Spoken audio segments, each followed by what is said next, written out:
Hello everyone, hope you're having a great week. I'm going to try something a little new this class, and instead of typing out some recap of the module, I'm going to give a brief 2 to 3 minute video of what I would like to talk about from this week. So everyone that turned in their discussions for the most part did a really good job.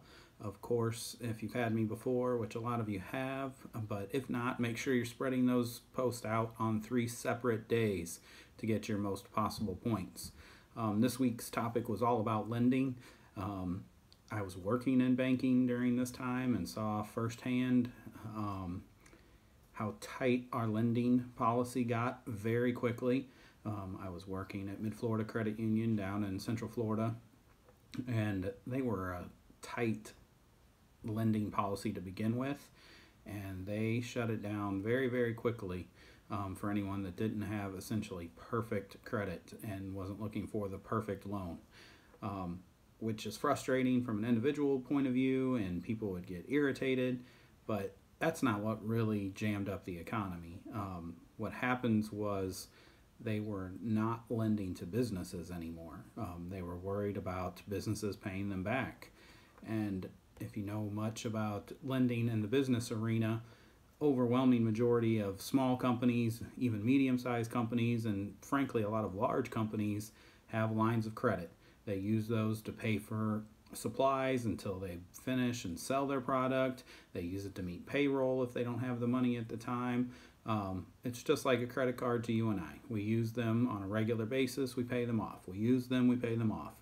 Some of us use them and don't pay them back as quickly as we should, but the businesses need them to survive, and they were being cut off. So the business would expect to have all this available credit to them, and all of a sudden the bank would tell them, sorry, we're canceling this line of credit. So that was one big problem. Another big problem was starting new businesses. If you had a great idea, if you had a current business and you wanted to expand but you needed a little capital to get there, those things were not happening.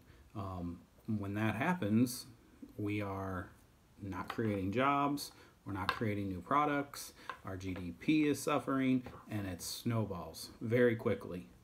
And then the third part of this tripod was we had banks going bankrupt all over the place at the highest level in my lifetime and any of your lifetimes, and arguably in the history of the United States. The only other time to even rival that would be the Great Depression.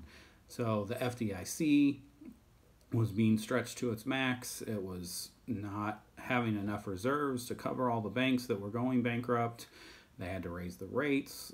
It was all just a huge mesh of things that went wrong, and that all tied back to the banks, and just really showed us that if the banks aren't lending, if the banks aren't stimulating the economy, it grinds to a halt, and it happens very quickly. So hope you enjoyed this week. Next week I'll have another recap. Until then, have a good week, and I will talk to you next week. Thank you.